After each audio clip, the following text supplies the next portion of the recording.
안녕하십니까. 오래된 목공구 이야기의 조성규입니다. 이번 시간에는 탁상 그라인더를 이용해서 끌이나 대패의 앞날을 오목하게 들어가게 만드는 배접이에 대해서 알아보겠습니다. 여기 숫돌이 있습니다. 그리고 대패날이 있습니다.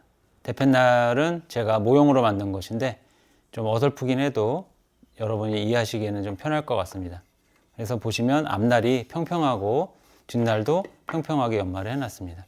그래서 이거를 내가 날이 무뎌서 연마를 하는데 숫돌에 문지르다 보면 어떻게 되죠? 사람 팔이 왕복 운동을 하면서 이렇게 왔다 갔다 하면서 앞날이 둥글게 변합니다.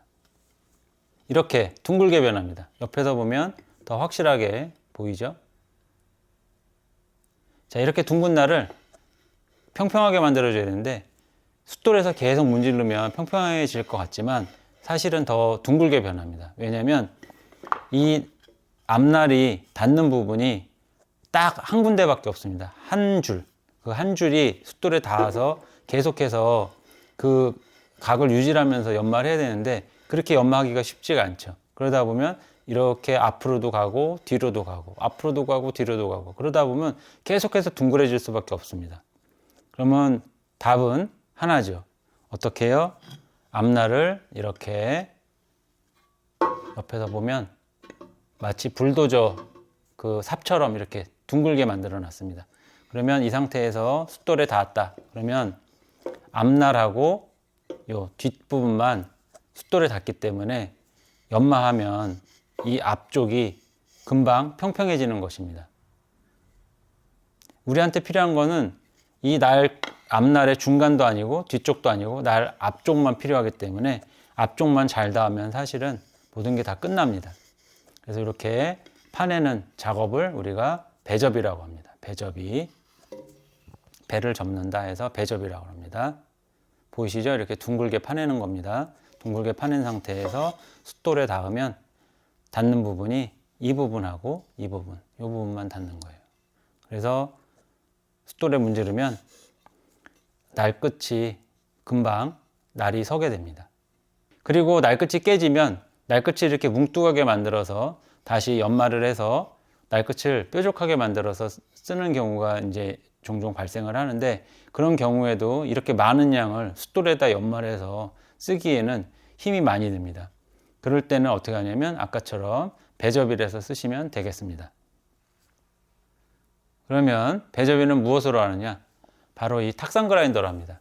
탁상 그라인더로 하면 되고 여기 보면 이 핸드 그라인더도 있는데 어떤 분들은 이 핸드 그라인더로 배접이를 하는 분도 계십니다. 특히 일본 중고 대패를 사보면 이 핸드 그라인더로 배접이를 한다고 해놨는데 상당히 엉망입니다. 그리고 제일 중요한 것은 이 핸드 그라인더는 탁상 그라인더에 비해서 훨씬 더 위험한 공구기 때문에 되도록이면 아예 이 핸드 그라인더로는 배접이를 하지 마시기 바랍니다. 그러면 탁상 그라인더에 대해서 알아보겠습니다. 탁상 그라인더는 이 연마석 직경에 따라서 4인치, 6인치, 8인치, 10인치 등으로 나눌 수 있고 여기에는 6인치가 있고 8인치가 있는데 저 같은 경우는 6인치보다는 이 8인치를 선호하는 편입니다. 왜냐하면 연마석 직경이 6인치보다 8인치가 크기 때문에 조금 더 오래 쓸 수 있고 모터 힘도 6인치보다는 8인치가 더 세서 6인치가 힘든 작업을 할 때는 가끔씩 멈추는 경우가 있는데 8인치는 그런 경우가 거의 없기 때문입니다.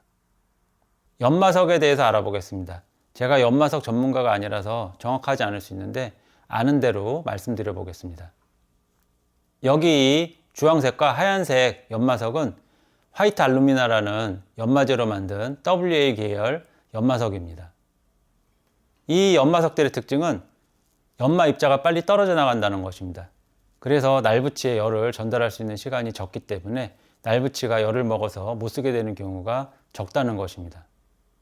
주황색은 국산이고 하얀색은 미국 회사에서 만든 것인데 지금은 수입이 되지 않습니다. 제가 둘 다 써본 바로는 크게 차이가 없기 때문에 굳이 수입도 되지 않는 외국산 쓰지 마시고 국산만 쓰셔도 충분하리라 생각됩니다. 이 6인치 탁상 그라인더에 달려 나오는 이 연마석은 알루미나라는 연마제로만 만든 연마석이고 보통 탁상 그라인더를 사면 달려 나오는 연마석입니다.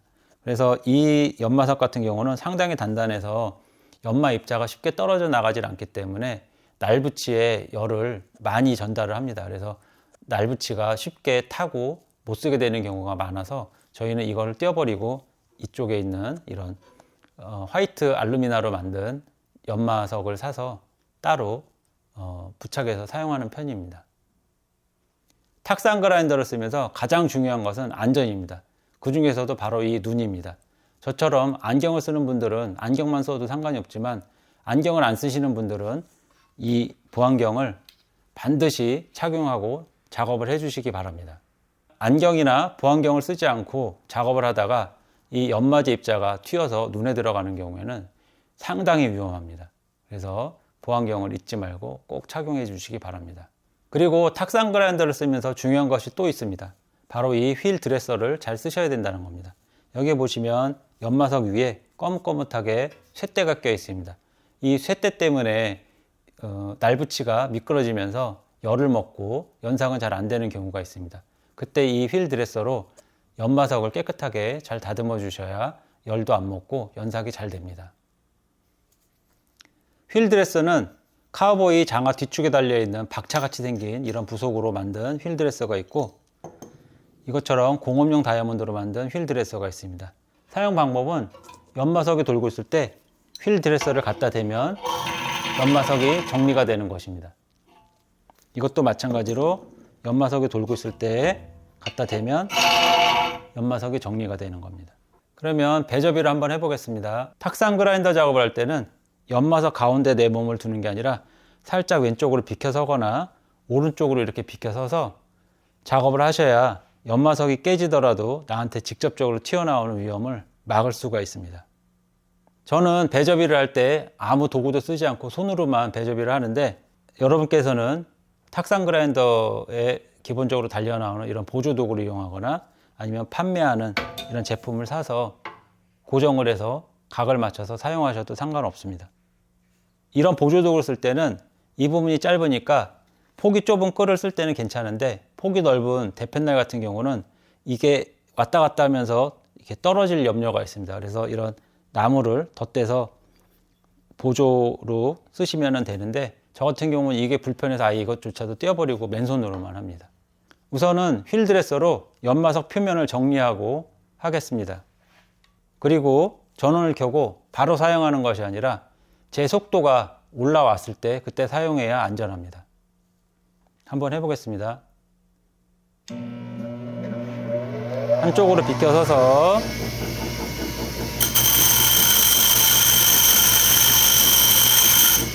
자, 이렇게 하면 표면이 깔끔하게 정리가 됩니다. 그래서 정리된 표면을 이용해서 배접이를 한번 해보겠습니다.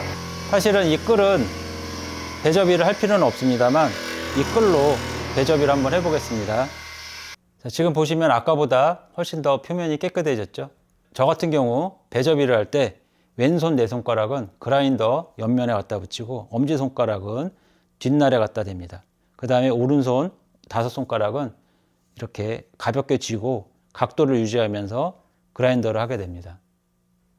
각도를 찾는 보조 도구가 없이 어떻게 이 각도를 찾냐면, 연마석이 돌고 있을 때 끌을 갖다 대면 끌이 그 각도에 맞는 위치에 가서 저절로 멈추게 됩니다. 그리고 멈췄을 때 왔다 갔다 하면서 연상을 하시면 되겠습니다.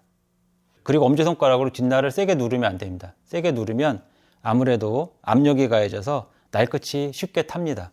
그래서 이 엄지손가락은 그냥 끌이 반동으로 튀어나오지 않을 정도로만 살짝 대고 있다 생각하시면 되겠습니다.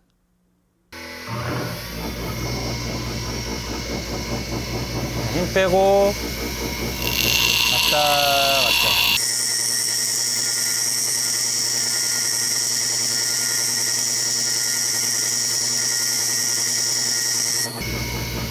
자, 이런 식으로 그라인더가 되는 것입니다.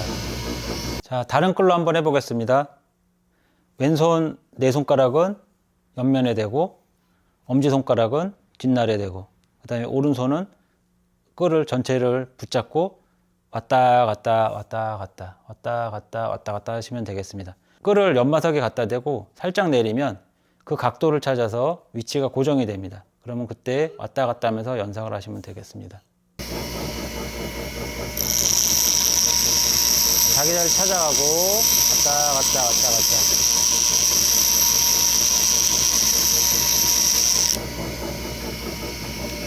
자, 보시면 이런 식으로 배접이가 되겠습니다. 이렇게 해서 쉽고 빠르게 배접이를 끝냈습니다.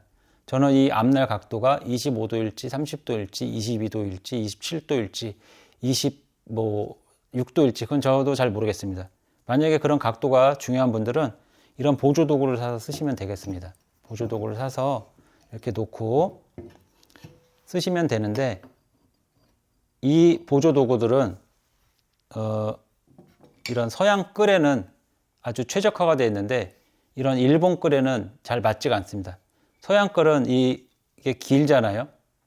길어서 앞에도 평평하고 뒤에도 평평해서 갖다 올려놓고 그냥 왔다 갔다만 하면 되는데, 이런 일본 끌은 보시는 바와 같이 이렇게 휘어 있습니다. 얘네가 짧고 이렇게 휘어 있어서 갖다 올려놓으면 각도가 달라집니다. 그래서 저는 일본 끌을 주로 쓰기 때문에 이 지그는 사용하지 않고 아까 보신 바와 같이 손으로만 왔다 갔다 하면서 그렇게 해서 작업을 하고 있습니다. 오늘 내용이 여러분 목공 생활에 도움이 돼야 되는데 혼란만 드린 게 아닌가 걱정이 됩니다.